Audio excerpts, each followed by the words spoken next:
Topping today's news, the Prime Minister says the government is on pace to meet its annual fiscal targets. The opposition leader calling for the Prime Minister to fire his senior advisor following the recent Exuma moorings deal. The Defense Force set to deploy a second unit of officers to Haiti, and the police commissioner says their special operations are working.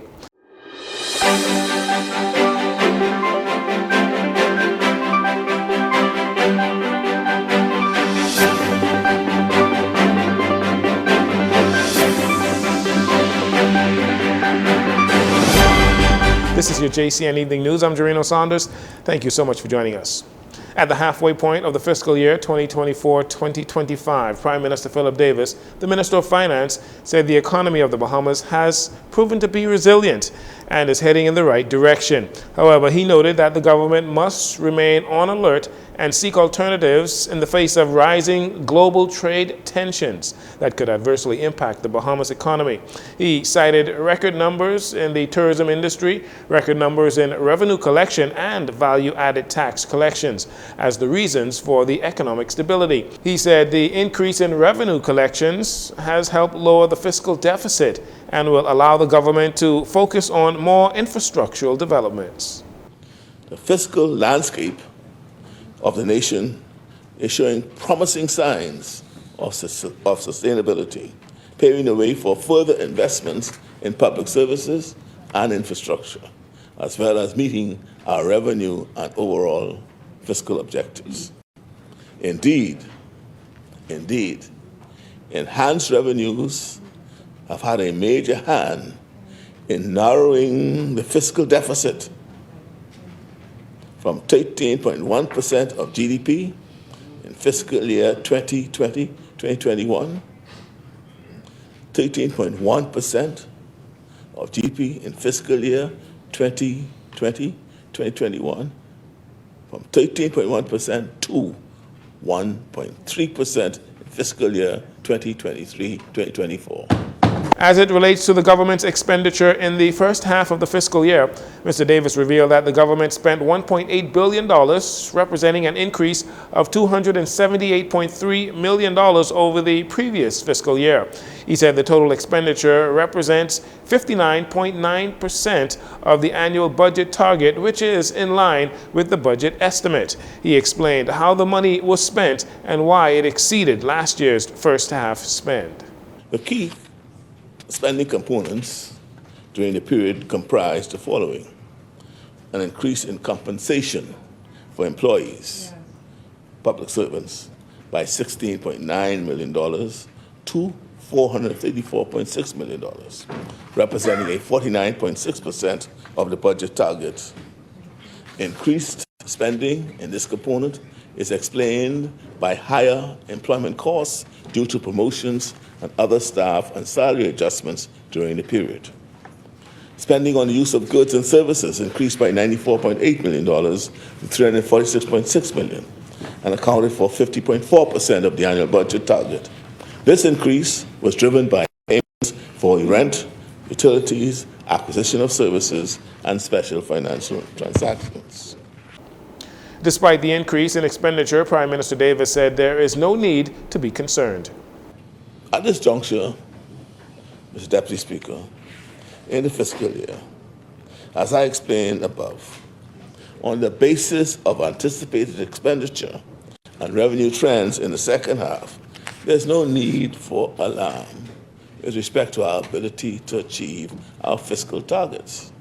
Indeed, let me stress that we feel comfortable that we will stay in line with the budget and still meet our fiscal targets for this year. Prime Minister Philip Davis. Meanwhile, opposition leader and member of Parliament for Marco City, Michael Pintard, is calling on the Prime Minister to cut ties with his senior advisor at the Office of the Prime Minister. This comes after the government abruptly terminated the Exuma moorings deal amid the opposition, scrutiny from the official opposition and foreign boat owners threatening to abandon the Exumas completely because of the new moorings fees, and local boaters also raising concerns. Well, Mr. Pintard said in order to regain confidence from the people of the Bahamas, the Prime Minister should sever all connections with his advisor, who was allegedly heavily involved with the moorings company, which represents a blatant conflict of interest, says Pintard.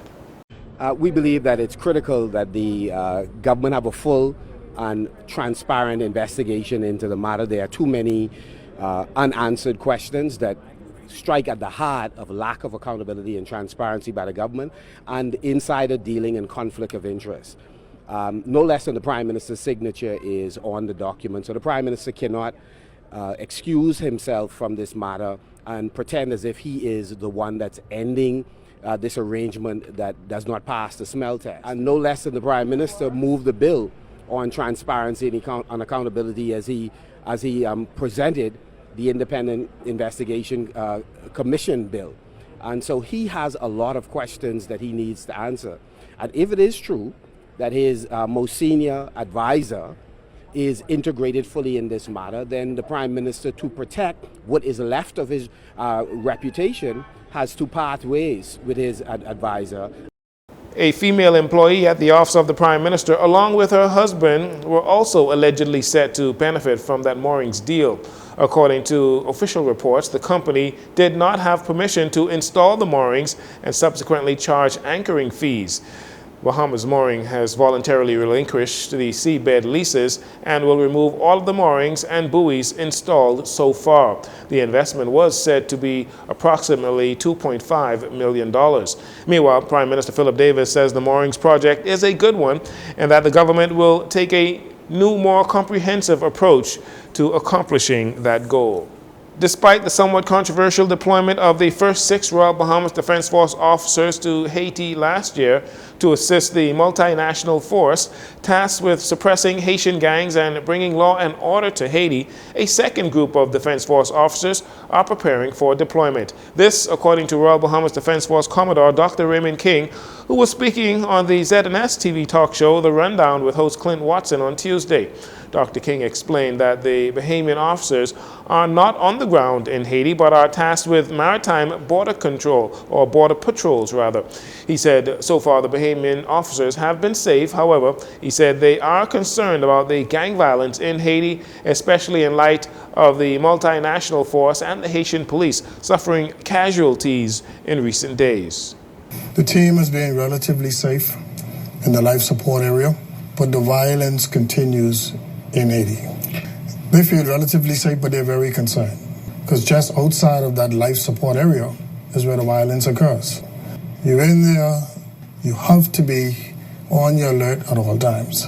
I received a report from the commander that someone within that confine was shot at from a sniper shot from the outside.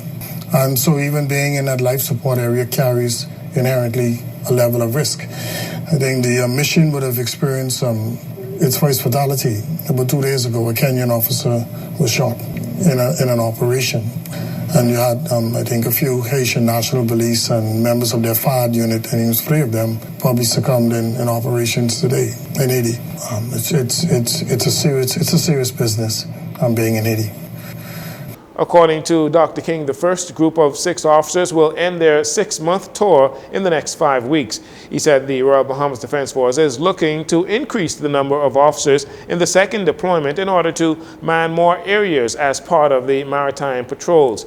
He gave an update on efforts on the ground by the multinational force on Haiti.